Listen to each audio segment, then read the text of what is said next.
이게 진짜예요? 간병비의 50%를 국가가 지원해 준다고요? 네, 맞습니다. 하루 10만 원 중에 5만 원을 국가가 내준다고 생각해 보세요. 세상에. 그럼 우리 아버지 입원하실 때도 도움받을 수 있겠네요? 물론이죠. 더 놀라운 건 부부가 기초연금 받을 때 20%씩 깎이던 게 완전히 없어진다는 거예요. 진짜요? 자녀 소득 때문에 기초생활수급에서 탈락했던 분들은 어떻게 되나요? 이제는 자녀 소득과 상관없이 어르신 본인만 보고 지원해드려요. 본격적인 이야기 시작 전에 구독과 좋아요 한 번씩 눌러주시면 큰 힘이 됩니다. 가족이나 친구들에게 영상 공유를 해주시면 나눌수록 행복은 배가 됩니다. 안녕하세요, 여러분. 저는 30년 경력의 사회복지사 이동훈이라고 합니다. 오늘은 이재명 정부의 새로운 노인 복지 정책에 대해 자세히 알려드리려고 합니다. 여러분들이 자주 물어보시는 질문들부터 먼저 답변해 드릴게요. 기초연금과 국민연금을 동시에 받을 수 있나요? 라고 많이 물어보세요. 네. 두 가지 모두 받으실 수 있어요.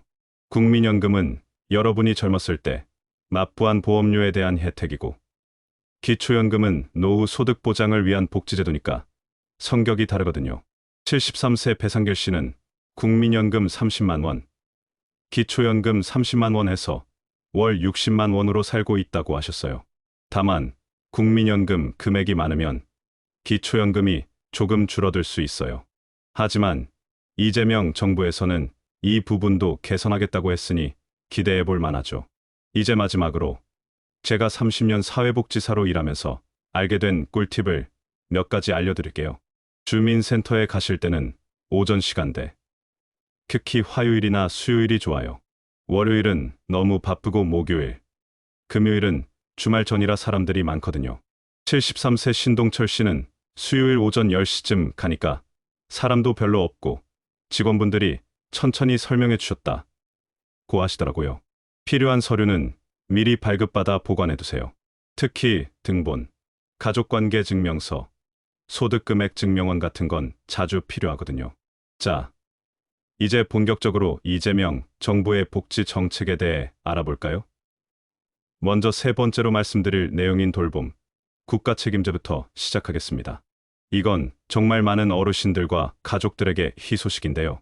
병원에 입원하면 간병인을 따로 고용해야 하잖아요.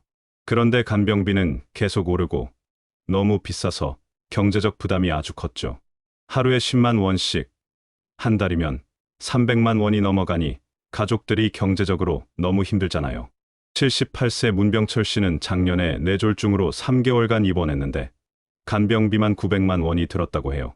자녀들이 돌아가면서 간병을 했지만 직장 때문에 어려워서 결국 간병인을 써야 했대요. 문병철 씨는 내가 아파서 자식들에게 짐만 됐다며 눈물을 흘리셨죠. 이재명 정부에서는 이런 간병비 부담을 줄이기 위해 건강보험에서 최소 50% 이상 지원하겠다고 합니다.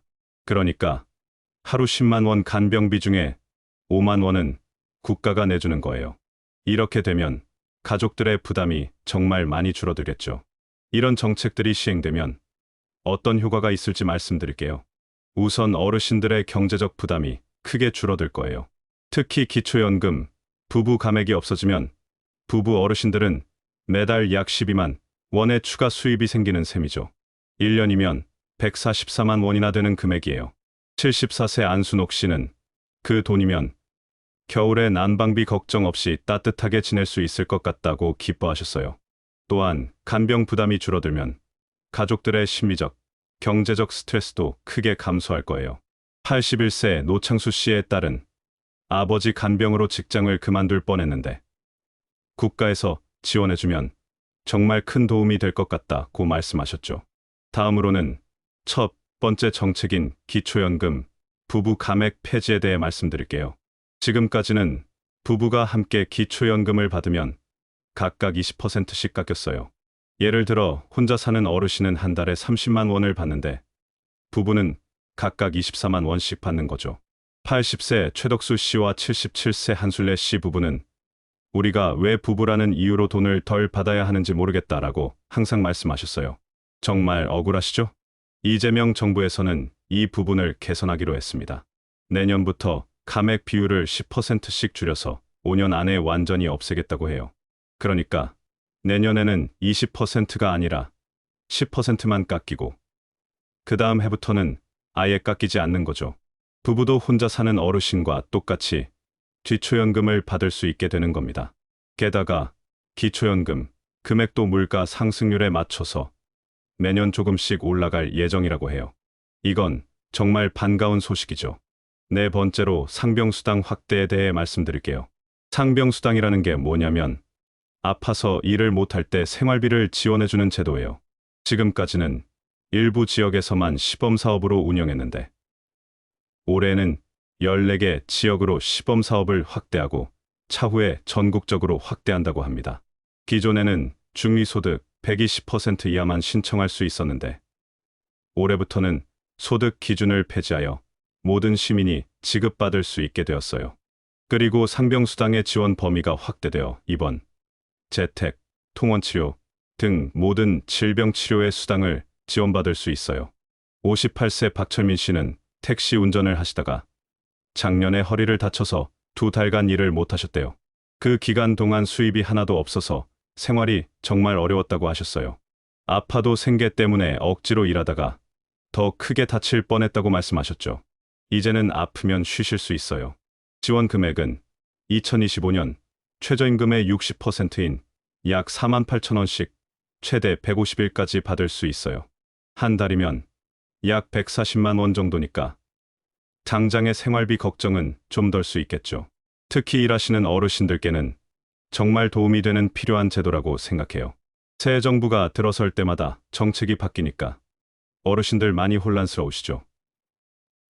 저도 현장에서 어르신들 만나면 항상 하시는 말씀이 또 바뀌었어? 도대체 뭐가 뭔지 모르겠네라고 하십니다. 특히 복지 정책은 우리 생활과 직결되는 부분인데 자주 바뀌니까 더 헷갈리시는 것 같아요. 75세 정미자 씨는 얼마 전 저희 복지관에 오셔서 딸이 직장 다닌다고 기초생활수급자에서 탈락했는데 이제 바뀐다면서요? 라고 물으시더라고요. 이렇게 궁금해하시는 분들이 정말 많습니다. 두 번째는 기초생활보장제도 개선입니다. 지금까지는 부양의무자 기준이라는 게 있어서 자녀가 조금이라도 소득이 있으면 부모님이 혜택을 못 받는 경우가 많았어요. 72세 조영국 씨는 아들이 서울에서 직장 다닌다고 해서 나는 한 푼도 못 받는데 아들은 자기 가족 먹여 살리기도 바쁘다며 한숨을 쉬셨죠. 이재명 정부에서는 이 부양의무자 기준을 완전히 없애기로 했습니다. 자녀의 소득과 상관없이 어르신 본인의 소득과 재산만 보고 혜택을 드리겠다는 거예요. 또 생계급여 기준도 좀 더 높여서 더 많은 분들이 혜택을 받을 수 있도록 할 예정입니다. 특히 중요한 건 기초연금을 받는다고 해서 생계급여에서 제외되지 않는다는 점이에요. 지금까지는 기초연금을 소득으로 계산해서 생계급여가 줄어들거나 못 받는 경우가 많았거든요. 이제는 두 가지 혜택을 모두 받을 수 있게 되는 거죠. 또한 방문간호와 방문요양 서비스도 확대한다고 해요. 거동이 불편해서 병원에 가기 힘든 어르신들을 위해 의료진이 직접 집으로 찾아가는 서비스를 더 늘리겠다는 거죠. 70세 서명순 씨는 다리가 아파서 병원 가는 게 너무 힘든데 의사 선생님이 집으로 오신다면 정말 좋을 것 같다고 하셨어요. 그리고 어르신 전담 주치의 제도도 전국으로 확대한다고 합니다. 한 분의 의사가 어르신의 건강 상태를 지속적으로 관리해드리는 거예요. 아픈 부위가 애매해서 어느 병원을 가야 할지 헷갈리는 경우가 많잖아요. 그리고 갑자기 아프셔도 어디로 가야 할지 몰라 헤매지 않으셔도 되고 주치의가 어르신의 건강 이력을 잘 알고 있으니 더 적절한 치료를 받으실 수 있겠죠. 다섯 번째는 농식품 바우처 확대입니다. 지금까지는 생계급여 수급자 중에서도 임산부나 영유아가 있는 가정에만 주로 지원했는데 이제는 차상위 계층과 나이 제한 없이 더 많은 취약계층에게 확대한다고 해요. 1인 기준 월 4만 원, 4인 기준 월 10만 원 상당의 바우처를 드리는데 이걸로 과일, 채소, 우유, 계란 같은 신선식품을 살 수 있어요. 73세 김혜자 씨는 고기나 과일은 비싸서 거의 못 사 먹었는데 이제 바우처를 받으면 조금이라도 살 수 있게 되어 기쁘다고 하셨어요. 특히 좋은 점은 이 바우처를 전통시장에서도 사용할 수 있다는 거예요. 동네 시장에 가서 더 싱싱하고 저렴한 식품을 구매하실 수 있죠. 이건 어르신들의 건강도 챙기고 지역 상권도 살리는 일석이조의 정책이라고 볼 수 있어요. 자, 여기까지 이재명 정부의 주요 복지 정책 5가지를 설명해 드렸는데요. 어떠세요? 조금 희망이 생기시나요? 이제 이런 복지 혜택을 어떻게 신청하는지 알려드릴게요. 가장 기본적인 방법은 주민센터 방문 상담이에요. 신분증, 통장 사본, 건강보험증 같은 기본 서류를 챙겨가시면 됩니다. 주민센터 담당 공무원들이 친절하게 도와주실 거예요. 인터넷을 사용하실 수 있는 분들은 복지로 사이트에서 모의 계산을 해보시고 신청도 하실 수 있어요. 67세 김정민 씨는 손자가 스마트폰으로 복지로 사이트에 들어가서 할아버지가 받을 수 있는 혜택을 다 찾아줬다고 자랑하시더라고요. 가족들의 도움을 받으시면 더 쉽게 알아보실 수 있을 거예요. 하지만 몇 가지 유의사항도 있어요. 첫째, 소득이나 재산의 변동사항이 있으면 반드시 신고하셔야 합니다. 예를 들어 땅을 팔았다거나 자녀에게 용돈을 정기적으로 받게 됐다면 꼭 알려주셔야 해요. 나중에 문제가 생길 수 있거든요. 둘째, 허위로 신고하시면 안 됩니다. 76세 장상길 씨는 통장에 돈이 좀 있는데 이걸 말해야 하나? 라고 물으신 적이 있어요. 당연히 말씀하셔야죠. 숨기시면 나중에 환수 조치될 수 있고 더 큰 불이익을 받으실 수 있어요. 셋째, 복지 혜택 중복 신청에 주의하세요. 어떤 혜택은 중복해서 받을 수 있지만 어떤 건 안 되는 경우도 있거든요. 주민센터에서 꼭 상담받으시고 결정하세요. 마지막으로 수수료를 요구하는 대행업체는 조심하셔야 해요. 79세의 오혜자 씨는 누가 찾아와서 복지 혜택을 받게 해준다며 돈을 달라고 했다고 하셨는데 이건 사기 확률이 높아요. 복지 혜택 신청은 무료로 도와드리니까 돈을 요구하면 절대 주시면 안 됩니다. 그리고 이런 정책들이 시행되어 지원금을 받게 되면 지역 경제 활성화에도 도움이 될 거예요. 어르신들의 소득이 늘어나면 소비도 늘어나니까요. 특히 농식품 바우처를 전통시장에서 사용할 수 있게 되면 동네 시장 상인들에게도 큰 도움이 되겠죠. 시장 상인 윤상우 씨는 요즘 장사가 안 돼서 걱정이었는데 얼른 정책이 시행되어 어르신들이 더 많이 오시면 좋겠다고 하셨어요. 그리고 간병인, 방문간호사 같은 일자리도 더 많이 생길 거예요. 62세 김경애 씨는 나이 들어서도 할 수 있는 일이 있으면 좋겠다고 하셨는데 이런 돌봄 서비스가 확대되면 어르신들의 일자리도 늘어날 수 있겠죠. 71세 이정수 씨는 서류 때문에 왔다 갔다 하는 게 제일 힘들다고 하셨는데 미리 준비해두면 한 번에 해결할 수 있어요. 그리고 복지제도는 매년 조금씩 바뀌니까 1년에 한 번은 꼭 확인하세요. 작년에 안 됐던 혜택이 올해는 될 수도 있거든요. 77세 정명숙 씨는 작년에는 기준이 안 맞아서 못 받았는데 올해 다시 신청했더니 받게 됐다고 하셨어요. 마지막으로 혼자 고민하지 마시고 주변의 도움을 청하세요. 복지관이나 노인정에 계신 사회복지사 선생님들 또는 주민센터 직원분들께 물어보시면 친절하게 알려주실 거예요. 82세 박순덕 씨는 내가 뭘 알아야 물어보지. 뭐가 있는지도 모르는데 라고 하셨는데 그냥 어떤 혜택을 받을 수 있을까요? 라고 물어보시면 다 알려드립니다. 오늘은 제가 이재명 정부의 새로운 복지 정책들을 쉽게 설명해 드렸는데요.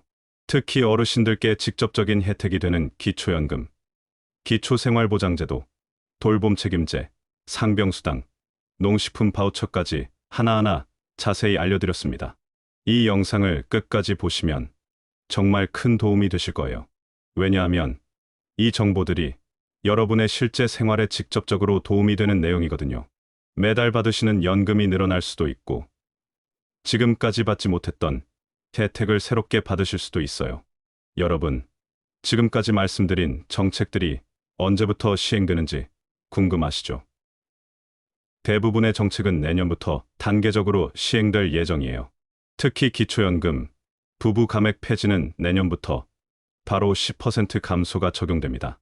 그러니까 지금 부부가 각각 24만 원씩 받고 계셨다면 내년부터는 27만 원씩 받으실 수 있는 거죠. 69세 백민수 씨는 그럼 내년에 바로 신청해야 하는 건가요? 라고 물으셨는데요. 이미 기초연금을 받고 계신 분들은 따로 신청하실 필요 없이 자동으로 금액이 조정됩니다. 하지만 아직 기초연금을 신청하지 않으신 분들은 주민센터에 가셔서 신청하셔야 해요. 기초생활보장제도의 부양 의무자 기준 폐지도 내년부터 단계적으로 시행된다고 합니다.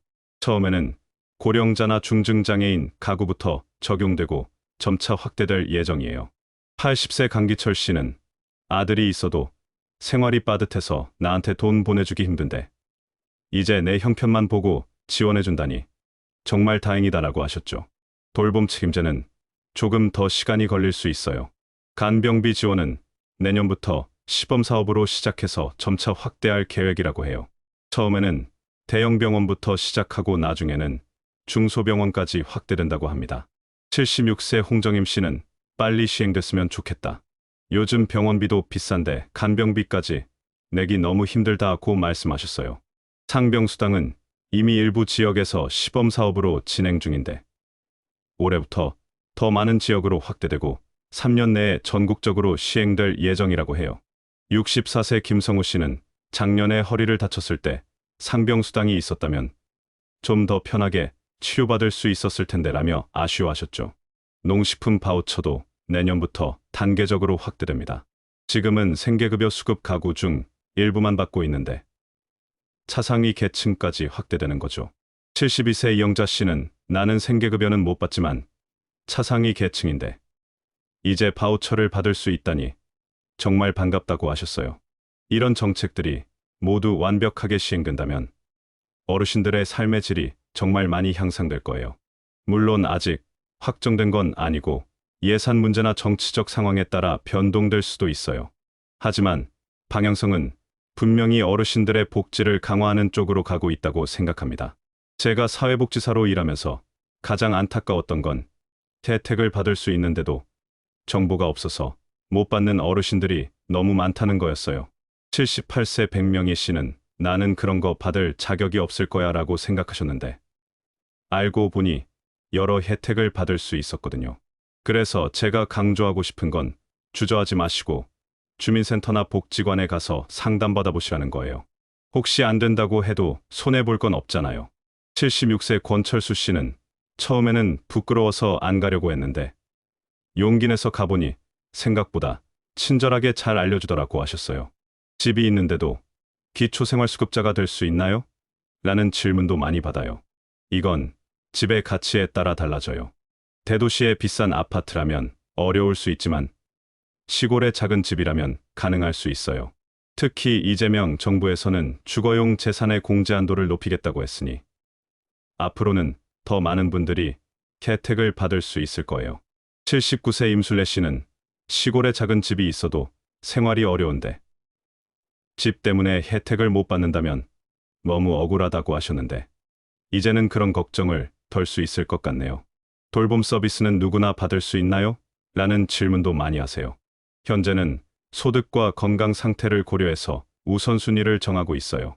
하지만 이재명 정부에서는 돌봄 서비스를 대폭 확대하겠다고 했으니 앞으로는 더 많은 분들이 혜택을 받을 수 있을 거예요. 특히 치매 환자나 중증 질환자가 있는 가정은 우선적으로 지원받을 수 있어요. 76세 차영희 씨는 치매 남편을 돌보느라 정말 힘들었는데 주간보호센터를 이용하게 되면서 조금 숨통이 트였다고 하셨죠. 하루에 몇 시간이라도 쉴 수 있어서 정말 감사하다고 말씀하셨어요. 농식품 바우처는 어디서 사용할 수 있나요? 라는 질문도 많이 받아요. 대형마트나 동네 슈퍼, 전통시장 등 대부분의 식품을 파는 곳에서 사용하실 수 있어요. 특히 전통시장에서는 더 싸고 신선한 식품을 구매하실 수 있으니 참고하세요. 71세 송금자 씨는 시장에 가면 젊었을 때처럼 흥정도 하고 재미있게 장을 볼 수 있어서 좋다고 하셨어요. 이렇게 바우처를 통해 식품을 구매하시면 건강에도 좋고 지역 경제에도 도움이 되니 일석이조죠. 이제 마지막으로 이런 복지 정책들이 정말 시행될 수 있을지 걱정하시는 분들도 계실 거예요. 예산 문제나 정치적 상황에 따라 변동될 수도 있지만 전반적인 흐름은 어르신 복지를 강화하는 방향으로 가고 있어요. 자, 지금까지 이재명 정부의 새로운 노인 복지 정책에 대해 자세히 알아봤는데요. 어떠셨나요? 조금이라도 도움이 되셨으면 좋겠어요. 제가 30년 동안 사회복지사로 일하면서 느낀 건 세상이 점점 더 좋아지고 있다는 거예요. 예전에는 상상도 못했던 복지 혜택들이 지금은 현실이 되었잖아요. 앞으로도 더 나아질 거라고 믿습니다. 여러분, 건강하게 오래 사시는 게 가장 중요해요. 그리고 국가에서 제공하는 혜택들을 적극적으로 활용하셔서 더 행복한 노후를 보내시길 바랍니다. 이 영상이 도움이 되셨다면 구독과 좋아요 부탁드려요. 다음에도 어르신들의 노후에 도움이 되는 알찬 영상으로 찾아오겠습니다. 그때 또 만나요. 감사합니다.